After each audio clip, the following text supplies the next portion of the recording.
UN says 50 million are in modern slavery. The 15th of September 2022.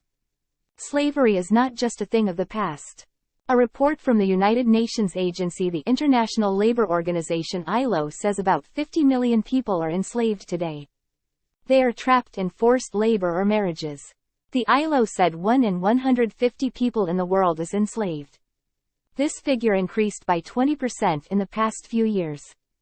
It is still growing because of the coronavirus pandemic, climate change, and the cost of living crisis. These things have made many people poor. The only way they can survive is to work in terrible conditions or be forced into unwanted marriages. In 2016, the UN hoped to end modern slavery by 2030.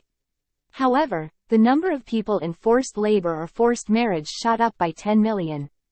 The ILO said slavery happens when people cannot refuse or cannot leave because of threats, violence, abuse of power, or other forms of force.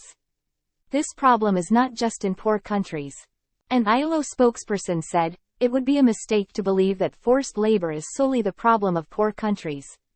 He said over half of cases of forced labor and a quarter of forced marriages are in richer countries. Women and children are at the most risk.